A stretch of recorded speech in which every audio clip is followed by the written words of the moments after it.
Ito ang pangmalakasang food trip sa Pasig City. Inisa-isa ko ang bawat sulok ng Pasig para malaman kung saan talaga masarap kumain. Napakadami kong na-discover kaya make sure to watch till the end. Umabot ng top 12 kasi nga hindi kayang 10 lang. Napakadami talaga sa totoo lang. Number 12, Dimasalang Bakery, ang pinakamatandang panaderya sa buong Pilipinas, higit sa 100 taon ng edad sa Mabini Street, Pasig. Sikat sa tradisyonal na paraan ng pagluluto ng tinapay. Paborito ko yung Braso de Mercedes, ang laki. Number 11, Charings Halo-Halo, dito sa Pasig Palengke. Mahaba ang pila kaya dapat matyaga ka. Ang sahog ng halo-halo sila mismo nagluluto at may secret ingredient ang gatas. Simple pero masarap, pati ang palabok nila perfect for merienda. Number 10, Buy One Take One Birria Tacos sa Market Avenue. Kakaibang blend ng Mexican at Filipino flavors, malaman at hindi tinipid sa karnet gulay, tas ang daming sauce. Number 9, Kyoto Unlimited sa Pinagbuhatan, Pasig. May sizzling, mami, noodles, pares, higanting squid, higanting yempo, pero ang pinaka-paborito ko, higanting chicken. No joke, ang laki. Tapos juicy tender yung laman.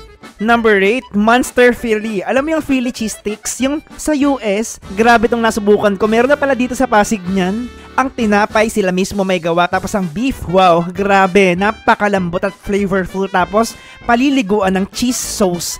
At napakasarap with caramelized onions. Nasa GrabFood yan siya. Number 7, itong na-discover namin karinderya sa De La Paz, Pasig, na sinugod talaga namin ni Explorations, bandang Amang Rodriguez. 130 to 150 pesos bawat isang lutong bahay na ulam. Masarap ang mechado, napakalambot ng baka, panalo yung Bicol Express, rich at flavorful dahil sa gata.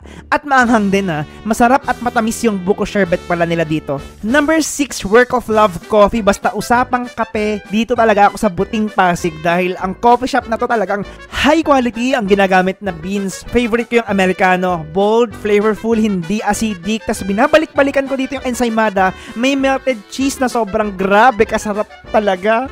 Number 5, Unlimited Wings kay Primos dito sa Kapitolyo, Pasig. Favorite ko yung salted egg flavor dahil makapal at creamy yung sauce. Gustong-gusto ko din yung hickory barbecue tsaka honey mustard. Magbaon ng pasensya dahil mahaba ang pila lalo na kapag dinner time. Number 4, Alex Lugawan. Sikat at talagang binabalik-balikan ng mga tao sa Kapasigan. Ang daming kumakain dito, bata, matanda, napakamura ng presyo. Malasa at malinamnam tong lugaw. Hindi na kailangan ng sausawan kasi timplado na. Mas masarap with sili sauce. Grabe, panalo to kapag pinartner sa tokwat baboy.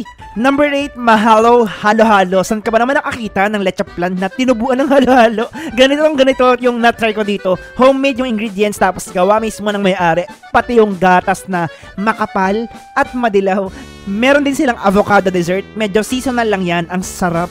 Number 2, STK Lab, Steak Lab yata. Yung dating sikat na inuman ng steakhouse sa Si Raimundo. Lumipat na pala yan siya sa San Rafael, Capitolio. Napaka-impressive ng lugar. Super artistic. Pwedeng-pwede sa romantic dates.